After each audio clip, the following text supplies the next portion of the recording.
Mm-hmm.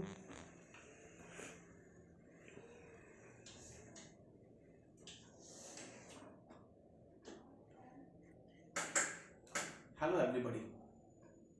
I'm going to cover an incident that is the most important incident of my life. Because in this incident, I have learned the very simple lesson of life after paying very huge price. The price was so huge that I think it will take the whole life to repay that.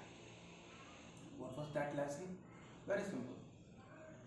Everything that comes with life has certain rules and limitations. If we understand and respect those rules, then there is limitless that what we can achieve and do in our life. But the opposite is not true. So let's together live that moment and try to find out how I learned this simple lesson of life. I still remember. It was 2nd of August 2005. I was 24 years old. I was working as a marketing executive in a pharmaceutical company. I was in the third semester of MBA. The humidity that day was very, very high. And there was no wind. And after that, it's not only that, there was a long power cut. My inverter was discharged. I took my dinner and then I decided to go to my friend's house to cover certain topics. But as we started, we soon realized that it is not possible to study because of the humidity. So soon we gave up. I came back to my house, and by 11, I think, yes, 11 p.m., I went to sleep. But for my surprise, even after being so tired, I was not able to sleep for hours because of humidity and no wind. I woke up next day by 4 a.m. because it was my routine for years. I went to run and then I hit the gym. I was back by 7 a.m. and then I was ready by 7:45 a.m. to go to nearby town for my business trip. I was ready on my bike, well dressed, with helmet and with commitment that today I am going to steal some good deals. Well, I think I was 14 kilometers from my hometown. Then I got a reminder that I am feeling sleepy. Then I told myself that look, after this town, I will take a break.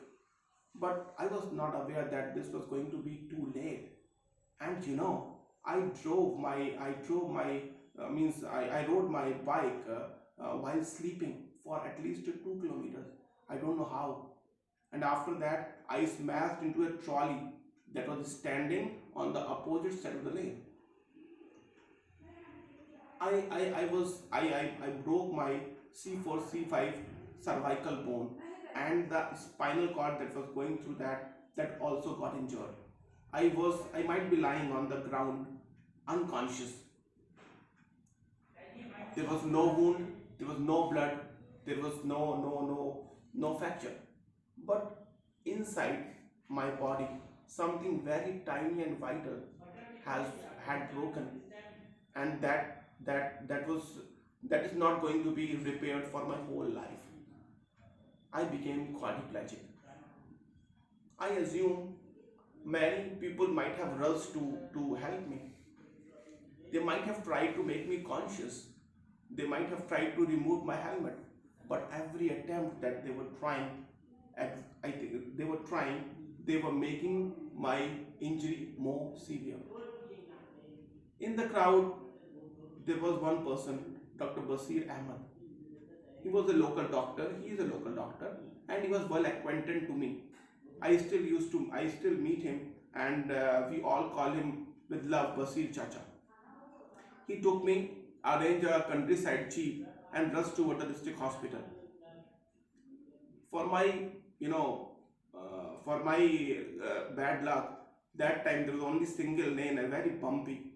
Every jerk that I was having in between, that was allowing my broken spine to cut my spinal cord further. So finally, I was on the hospital bed. In front of me, there was a senior doctor.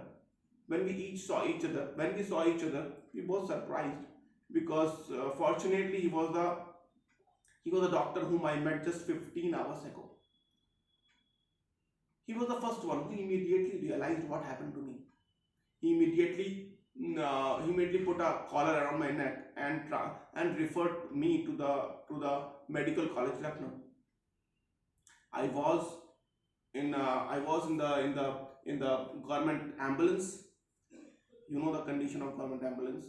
And again, for my bad luck, the 1 kilometer road from Faizabad to Lucknow was under construction. I still remember every jerk I was experiencing sweet pain around my neck. My brother was weeping, crying around beside me because he was thinking that something serious has happened to me. But nowhere in the ambulance was aware that I am going to be in paralyzed below neck for my whole life. So the fight for survival started, and I have learned the lesson that I was sleep deprived. I was trying to push the limits, cross the limits, and I paid this huge price. So it is my request to all of you: please respect your body, please respect your mind. Don't postpone your sleep. Respect it. Otherwise, the price is going to be very huge, and it will take whole life to repay that. Thank you very much.